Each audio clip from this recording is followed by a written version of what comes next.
the Chicago Bears are in an interesting spot. Justin Fields to see the answer. Just out of curiosity, if for some reason the Jags were in the same situation, had the number one pick. With Trevor. Yeah. Would there be even a thought? Well. Casey, you are at a conflict within your soul right now. I am. Here's my question. Mm-hmm. How'd they get to 2 wins? Well, Did Trevor play? Like the Bears, it was through a trade. Well, I think it's interesting to do it. They didn't have 2 wins. They somehow did the Carolina thing. They got a trade with Carolina, and Carolina ended up with the number one pick, and they got really lucky in they that had 5 spot. or 6 wins. No, but they have this many. I don't care. They go in the playoffs, or they're one win away. I think that changes it, to be honest with you. Oh, it does. Well, no, yeah, I want to in this situation because let's be honest, Justin Fields has them at aren't they 7-9? Yes. Yes, but they haven't made the playoffs in his career. I get it, but I mean they look like they're ascending here late. Okay. And he's playing pretty good football. And 3 years, they're going into his 4th year. Yeah, but that's more. I mean, we have seen what Chicago has been. Like, they've had a lot of issues. I don't disagree that the roster had issues last year. I'd say that's not necessarily the case this year. They got better, but. So much so that, and you could blame it on Getsy, you could blame it on Eberflus, whoever you want to blame it on. Justin Fields did look lost earlier this year. He was holding on to the football for like 3 seconds a snap. He was throwing interception after interception and not hitting his receivers. So no one is flawless. Like, people are going to make mistakes, including Justin Fields, but I'm not sitting here after this season as a Chicago Bears fan going, Justin is definitely the guy. So on the Trevor comp? You're coming back to me? I thought maybe Aaron was going to go. I know what I would do. Oh, please. I would trade the pick. I'll trade the pick because you think Trevor's the guy. Yeah, I would too. You don't know that Justin Fields is the guy. And granted, you would like another year or 2 to find out, but you just don't have that luxury. The pick is this year. You think you know Trevor's the guy. And so you recoup the 3 first-rounders. And you say adios to the pick, and you hope you really nail it on 2 out of the 3. Absolutely. I think that's what you do. 3 first-rounders is a lot. Plus a player. I'm saying. I mean, if it's Vegas, because Vegas really needs a quarterback, you get Devontae Adams and 3 first-rounders. Yeah, do that. Who's not making that deal? I wouldn't sleep well. I don't know if that's going to be the deal. DJ Moore and 2 first-rounders for Bryce Young. Yeah, and I think they've seen that it was stupid. Because Bryce Young didn't work. But if Carolina had C.J. Stroud this year, they'd be like, we did good. That's true. Fair enough. Feel like they fleeced. Yeah, fair enough. Yeah, that's fair. They would. They 100% would. You know, it's funny. Like, we've done this before. And so here's the thing. Trevor was labeled as a generational quarterback by some. I don't even know what the hell that means. I mean, I kind of know what it means, but it's like, where's the marker of that? I mean, 5 Super Bowls, 3 Super Bowls, MVP. I don't even think it's a Super Bowl thing. I don't even know. But this kid, Caleb Williams, is labeled in the same context. The Andrew Lucks, the Peyton Mannings, the Trevors. I don't know how you know that's going to happen. Like, yeah, Manning, it happened eventually. Took a little bit. It was 1 year. Yeah, so eventually it took a little bit. Threw 30 picks his first year. Okay. Andrew Luck, it happened, but then it didn't last. Different scenario. Well, he had injuries. Trevor, we still don't really know where it's going. I mean, again, I think Jags have their guy. I've told you this multiple times, even during the losing streak and some of the poor play. I'd sign him right now to the big deal, no problem. And he's going to be the guy here for a long time. In Chicago's situation, these kind of situations, I don't know if buying into something unknown is better than what I already know. This is where I have a problem with a lot of this conversation. Not that people know what Caleb Williams is going to be. You don't. You don't. It's an unknown. But we're not sitting here wondering what the floor is going to be based on what we know about the player. Like, you look at Trey Lance, you're not going to find Caleb Williams in a Trey Lance situation, with the exception of maybe Caleb Williams breaking his leg 3 times. Like, you're not going to find Caleb Williams in a Zach Wilson situation.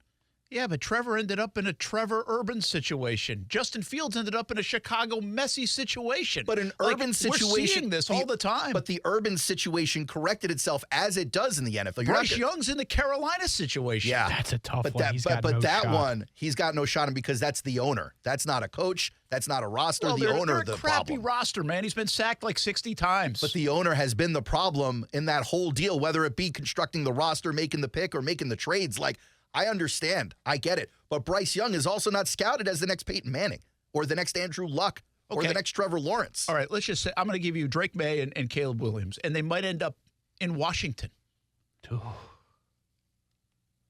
In Washington. Mm-hmm. They've been a disaster. And I know they have new ownership and everything else. They've still been a disaster. And guess what?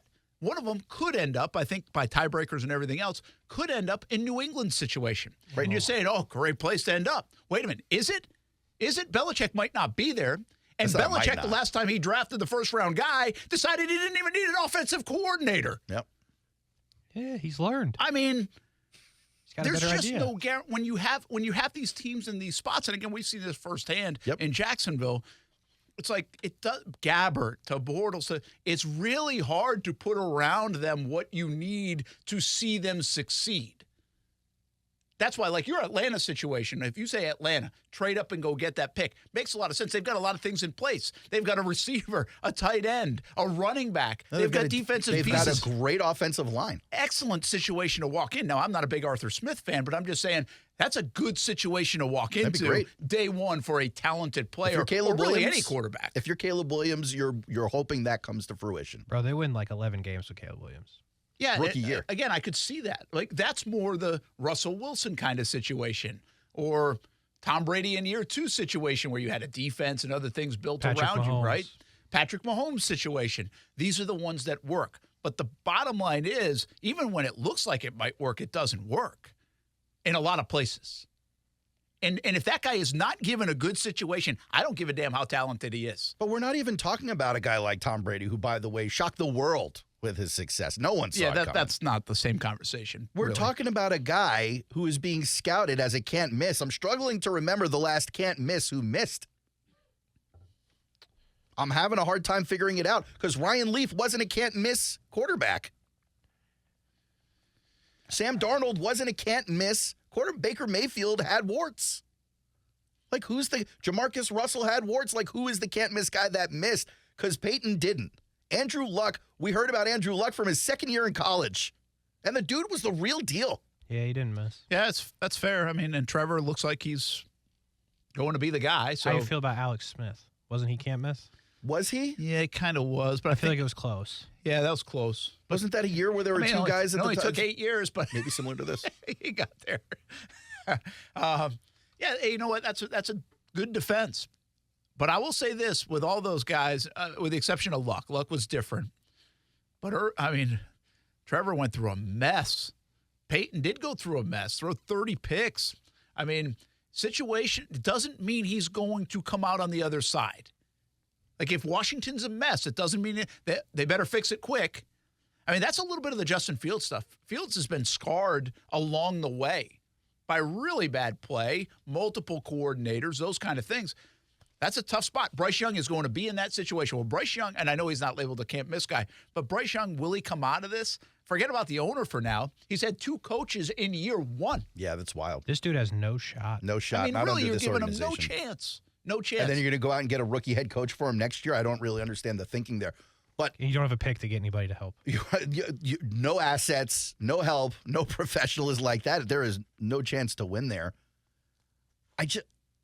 The point is, when you have a can't miss candidate like a Caleb Williams or like those guys we've mentioned before, they're supposed to be able to overcome the bad coaching. I get it. And maybe that doesn't happen year 1 because you're learning at the same time.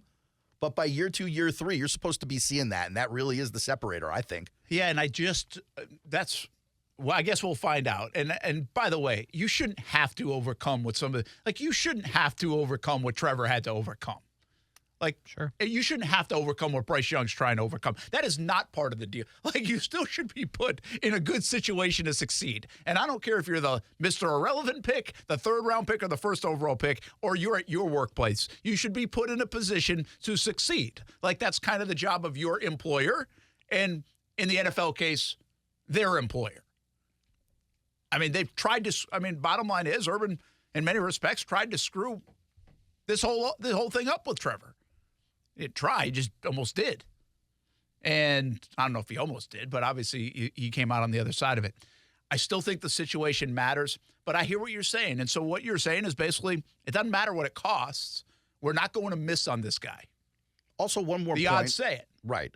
And the only other point is, and I hate this reasoning. I'm definitely not a fan of it, but it's valid and people use it, so it's got to be said. If you think Caleb is anywhere close to what Justin Fields is now, you got to take Caleb because you're resetting the clock. Yeah, the dollars part of it. By the way, they thought Alex Smith was a system quarterback under Urban Meyer. Forgot all about this at Utah. Utah, yeah. So he wasn't a can't miss. You're right. They thought he was going to have to sit for a year. Yeah, I think there was some concern about coming out of Utah and stuff. That's, because Utah wasn't Utah now. Yeah, it's a tough spot. I got to be honest. If I think all the writing on the wall is to say they're sticking with Fields. And you think it's crazy? Yeah. I think it's actually the right move. Nope. I think continuity, guys, is important here, and I think he's shown enough stuff. And I think it's a little odd when you have teammates saying it, because teammates are always going to, I think, support their guy. Except when they wore those Mike White T-shirts. Yeah, but they've been pretty most of the time. But they've been pretty adamant. Like, this kid's got stuff now, and what I always say about players is players know what good looks like. He's good. He's talented. He's very talented. Is he great? Yeah, but I can't say yes to Caleb Williams on that. I don't know how you can. Well, you can't. You don't know. You can't. I agree. So I got. But a lot of people think he might be.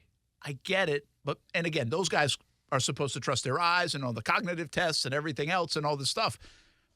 But man, you better check that box the right way, because if it goes the other way, Sure. you're hosed. But what happens when he goes to Atlanta, wins 11 in his rookie season? You're sitting on Fields with another 7-win season again. Right. Yeah, that's a problem if they're still at 7 wins. But if you just collected 3 more draft picks and you keep putting stuff around You should him, be able to overcome, I yeah. think you should be built almost better than Atlanta's built for Caleb Williams. Tell that to the Jets. After They had 3 these two first drafts. rounder 2 years ago. Well, they have an elite defense. Cool.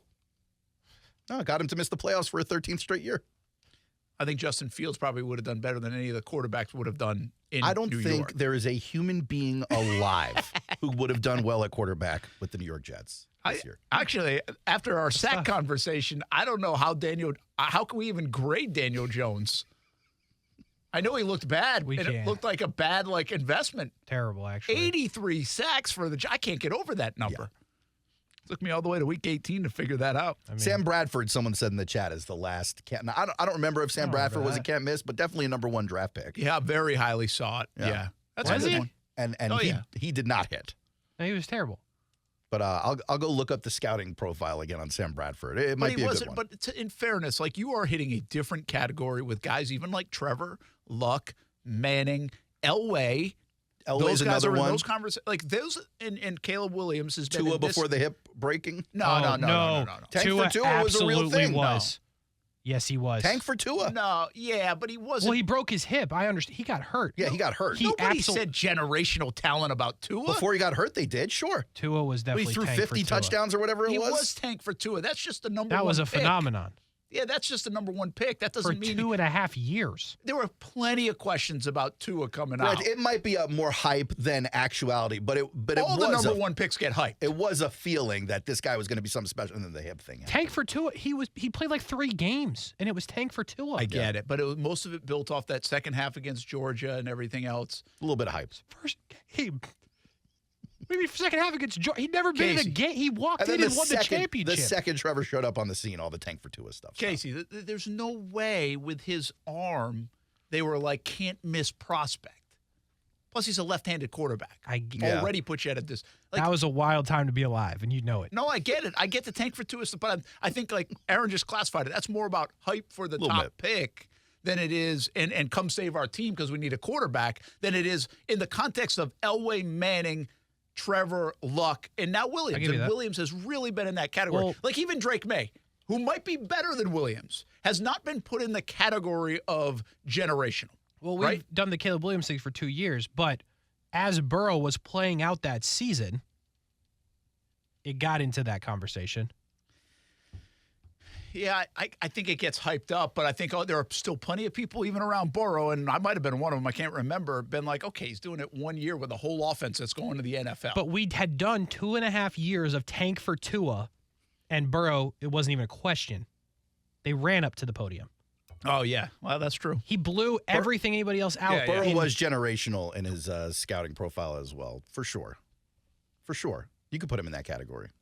You don't think so? Guys. Really? I don't know.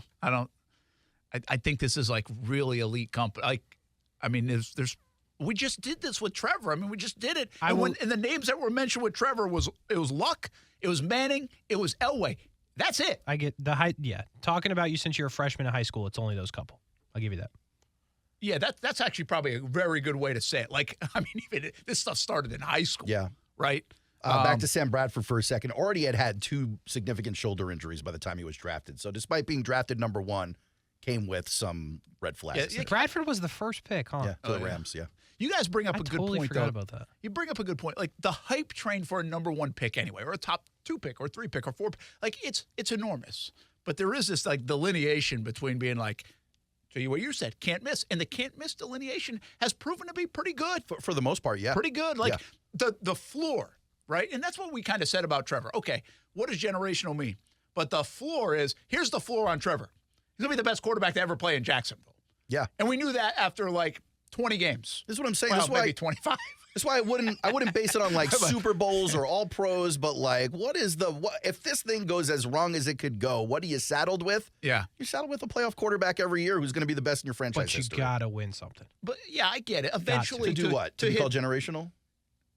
This is like playing. Elway didn't win until the end of his career. This is like playing a video game, guys. Yeah, like I know. And listen, Manning only won once, despite being all that, right? At the end of his This career. is like clicking, like video game boxes or whatever to get to the next level.